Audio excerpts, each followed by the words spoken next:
Welcome back to Miko's Damn Delicious. I am so fired up today for this recipe for a couple of reasons. One, I get to cook with my brother Paul, and two, we are cooking my dad's world famous spaghetti recipe. And last family reunion, we have them all every 3 years, we did a spaghetti cook-off for all my brothers. I got 6 total.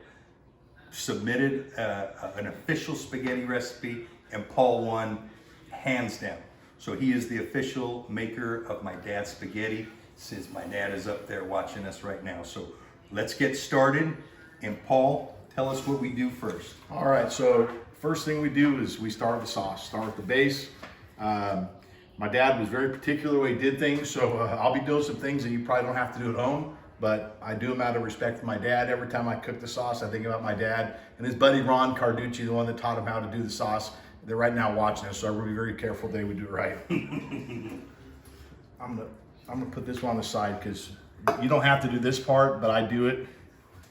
My dad would always, he was born in 1929. Okay, his first years were memories of the Great Depression, so he didn't like to throw anything away. So he was always on us to finish our plate. He doesn't like throwing anything away. He literally tilts all the cans on the side and lets all the extra sauce drip down and pours it in the end for an extra ounce of sauce. So I used to do it. I figured the sauce gods are watching me. If I don't do it right, it's not gonna come out. But And that's a great point.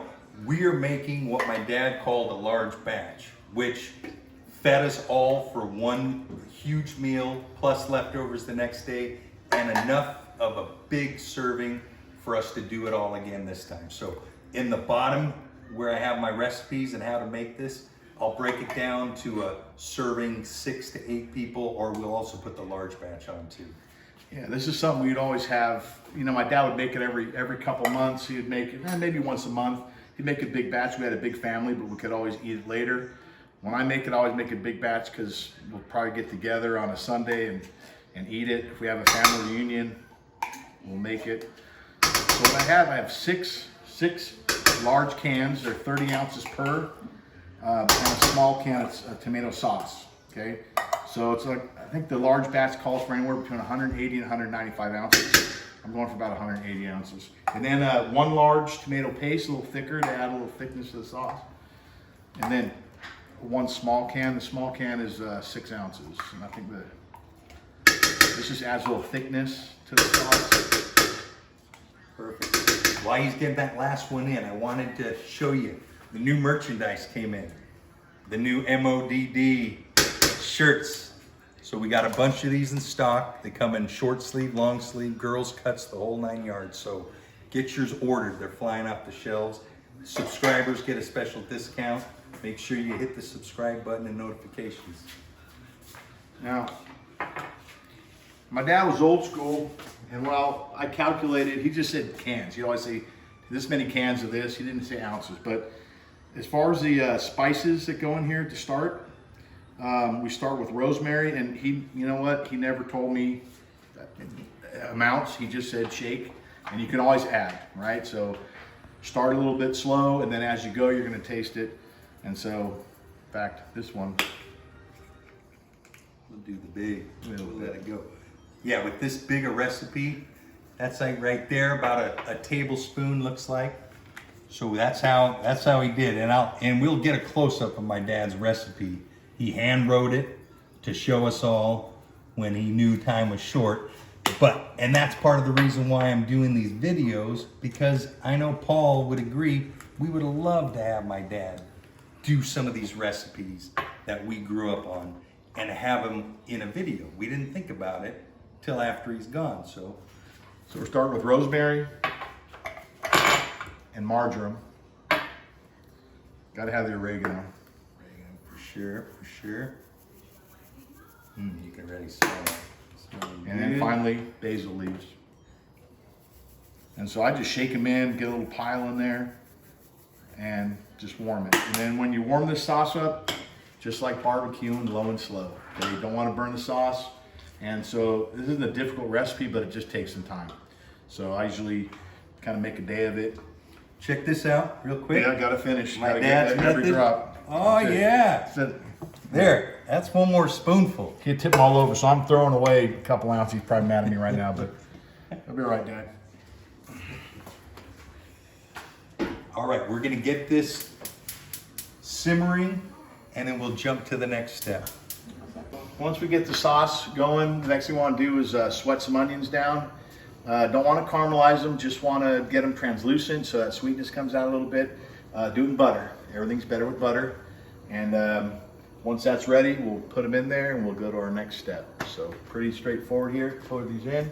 This is 2 to 3 large onions. I'm using 2 onions diced up. Yellow onions. We're using yellow onion. So this is what we'll get started with.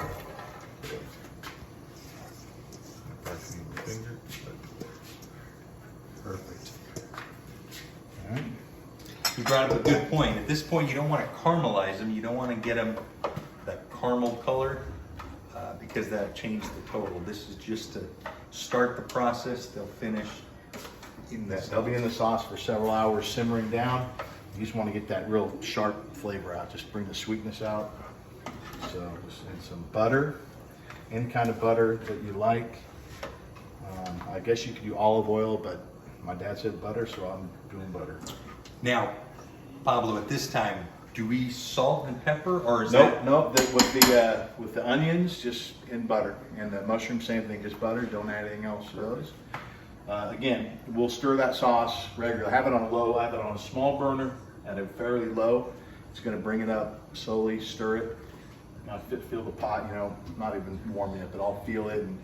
And, I like to keep it going so you don't get any. I don't even like to get the crust on the bottom. I want to keep it going. You usually get a little bit, but you don't want to burn the sauce. That's definitely not good. So, all right, low and slow. We'll sweat these onions out a little bit, and then we'll put them in there. Next, after this, we're going to do the mushrooms. You'll see in my dad's handwritten recipe, as Paul said, he was meticulous in the exact order that you have to do it. And you got to do it that way because every time he made it, it came out perfect. So that's what we're going to do. So just get these onions just translucent, just breaking down a little bit, and we're going to put them directly into the sauce. Let them start simmering as the sauce warms up. Remember, just butter, no other spices on that, and we're good to go. You can smell those onions too. Now with that sauce kind of heating up, this is bringing back some awesome memories right here. And in about an hour, when all the smells are mixing and it's gonna do its couple hours of simmering. Looking forward to this. All right, and then we use the same pot for everything. So everything we're going to put in that sauce, we're going to use the same pot. So we start with the onions. Now we're going with mushrooms. And remember, everything's better with butter. I'm going to put 2 pounds of mushrooms in. They cook down, so it look like a lot, but they definitely cook down. And some people aren't crazy about mushrooms. They are big enough in the sauce that if you don't like them, you can always take them out. My kids aren't all huge fans of mushrooms, but it does add a little earthiness to it, and they cook down and they kind of blend in with everything else. So we'll just get these cooking down, and you'll see the juice that comes with it. We put it all in the pot when it's ready. So we're just going to put it in there. It adds to the flavor. So I might throw another pat of butter on there in a minute just to make sure there's plenty of moisture in there for them and get a little flavor, and we're good. All right, so you see those mushrooms are cooking down nicely. One more thing I need to add to the sauce right now, it would be some sugar, and the sugar will cut the acidity for the sauce. And so you start off slow, and then you can always add some later. So it's always to taste, but if you taste that sauce without the sugar, it's got that acidic bite. The sugar will kind of mellow that out. And so whatever your taste palette is, and you can just add some, and then and the sauce is kind of warmed up now. It's starting to that tomato paste is starting to mix in with the sauce, so it's getting a good consistency. We'll give it about 15 minutes, give it a taste, see what if it's still acidic, and if it is, we'll add a little more sugar. Tablespoon or teaspoon at a time until you get it right. Go ahead and get these mushrooms. mushrooms in the pot. I'm gonna move this over to make it a little easier on myself here. Now I'm gonna put the whole thing in there. I'm putting juice and everything, right? So I'm gonna pour those in. I wish you all could smell that right now. The mushrooms are giving off a good earthy smell. Right in there. Put them in that pot and just start simmering down. Like I said, that sauce, I got it on a low heat, maybe like a 3 or a 4 if you have an electric or a gas type grill. I would say a lower heat. And then we just stir them in and incorporate it all in there. And again, we'll taste it, the sugar, give it a little taste test in a few minutes to see how it's tasting here. All right, so now we're going to the protein part of the sauce, right? We've got ground beef. I'm putting in 4 pounds. The recipe said 3 to 5. I go middle. 2/3 of it should be 90% lean, and then the other one's 80. Okay, so don't want it too greasy, but want a little more fat will give it a little bit more flavor. So we're just gonna put that meat in there, start browning it up. We'll add some lemon pepper and some garlic powder in there, and let it brown up. And then we'll add it to the sauce, and we're getting there. After the ground beef, we have some sausage to put in, and then it's a simmer, and then it's a waiting game. Now, ground beef browning up. Add a little bit of lemon pepper for a little kick, and a little bit of garlic powder. No salt. There'll be plenty of other flavors in the sauce. So lemon pepper, garlic powder, and that'll give the meat a good flavor. Just brown it up. And we're ready to go in a few minutes.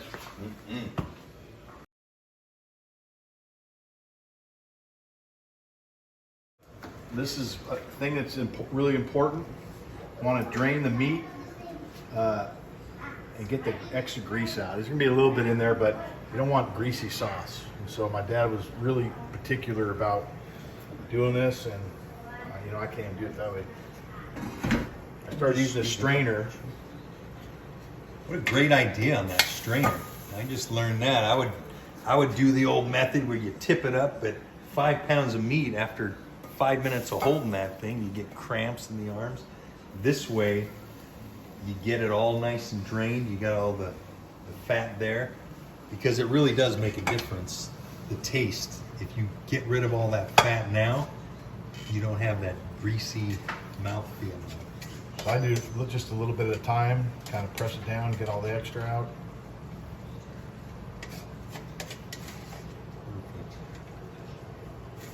Yeah, what we'll do is we'll do the rest of this batch. And at that small batch, he's going to dump that right in, and it's all cleaned, degreased, and we'll just get the rest of that. Next on the docket, after the ground beef, is good Italian sausage. We're going to use mild, and it's going to be delicious. Now that sauce starts to take shape, you get that meat in there, and you start seeing what it's going to be looking like. So we're making good progress right here. I made a mess. If you don't make a mess, then you're not cooking. Exactly. I know that. All right, we get rid of this grease and start the sausage. Get whatever I can in here. Kind of cook them slow. Then we'll slice them up and put them in there. This will be the coup de grace of the sauce. Get a little sausage in there. A little ground beef and a little sausage. I don't think it gets any better than that. We're butter, using sausage, and beef. Oh. And then the pasta. This is mild. You can use whatever you want. If you want to go spicy or sweet, we like the mild. You notice I changed my attire.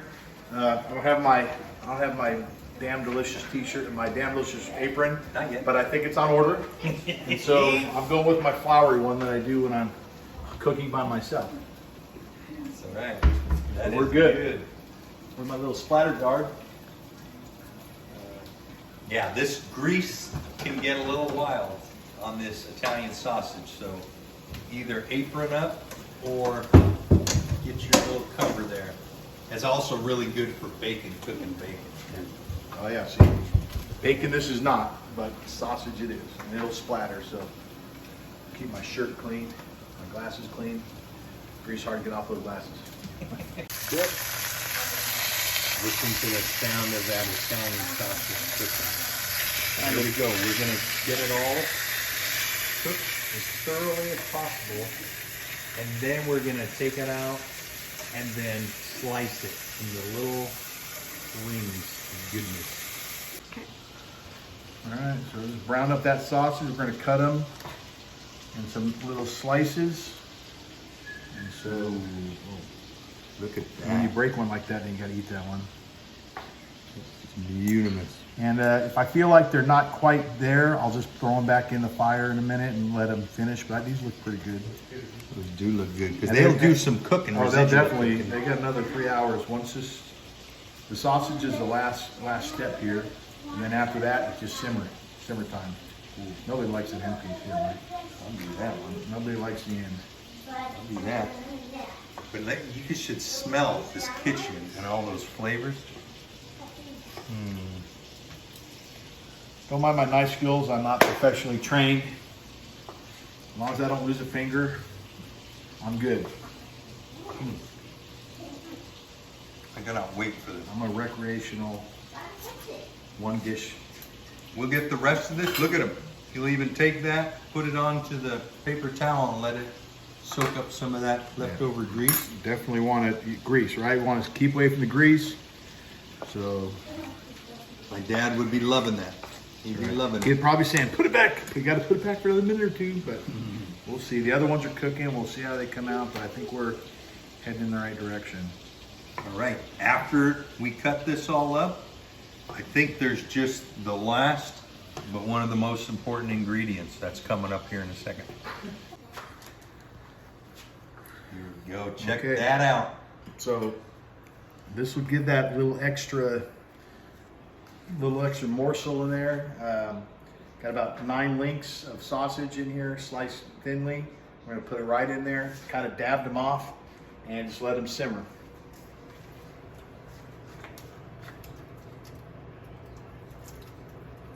There we go.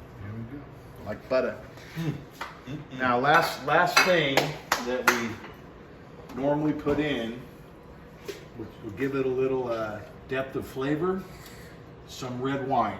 So I've used Merlot, I've used Cabernet. Today I have a Cabernet. Now, I'm not a huge wine drinker, so, and I wouldn't, if you're just cooking with it, spend a huge amount. But if you're a wine drinker, you know, take about 1.25 cups of wine, red wine, just pour it in. And then you have a couple of glasses with dinner. That's it. That's Yeah, a good. The rest of the bottle is for me. But that one little bit, always a good excuse to go make spaghetti sauces. You can use 1 cup and drink the rest. And just stir that wine in and just let it cook slow. So I'm going to put this on a low temperature and just let it simmer for about 3 hours. And I'll taste it. I'll keep stirring it. And I think the one main thing, you got to babysit it. Even at a low temperature, you don't want it to burn on the bottom. So I've been stirring this regularly.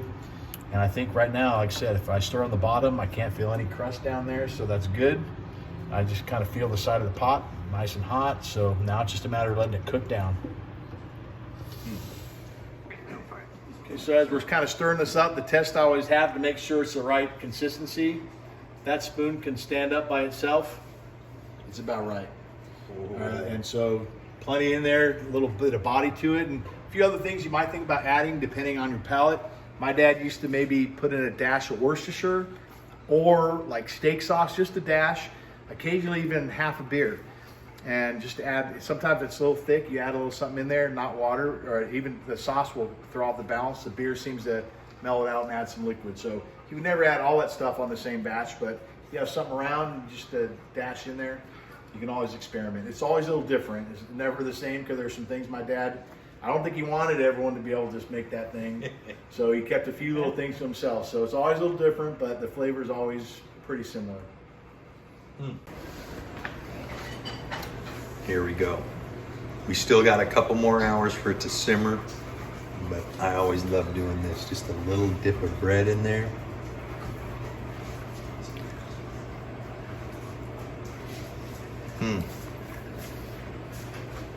So many layers of flavor. You get that sauce, tomato richness. The wine is hitting me. That meat the beef and the Italian sausage, the onions. Perfect. This is perfect stage right here. It's only gonna get better. And even the next day, you can believe it, it's better than the first day. So, we can't wait. This is gonna be damn delicious. Ready? All right, I got the call from my brother Paul. It's the next day. The spaghetti is to perfection. I've cooked up some noodles, some spaghetti. I'm gonna add a little grated Parmesan cheese. And I just wanna thank Paul for taking time out to go through this. This recipe is super special to my family. And I just want him to know, and the rest of my family, how much this recipe means to me. To bring it a little further, see this little table I have here? This is a table from my mom's house, original house back in Oakland, California. Caught fire. One of the only things to survive was this table. It's 120 years old. I used to eat all my meals sitting at the table in this, so to bring back these memories are unbelievable. So no further ado, let's get a bite. If you look at this, look at these Italian sausages, the mushrooms. Oh, cannot wait.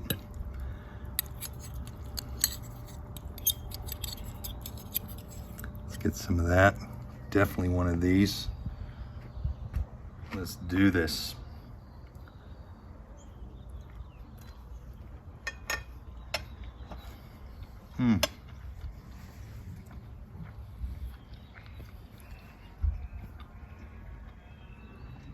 What a bite.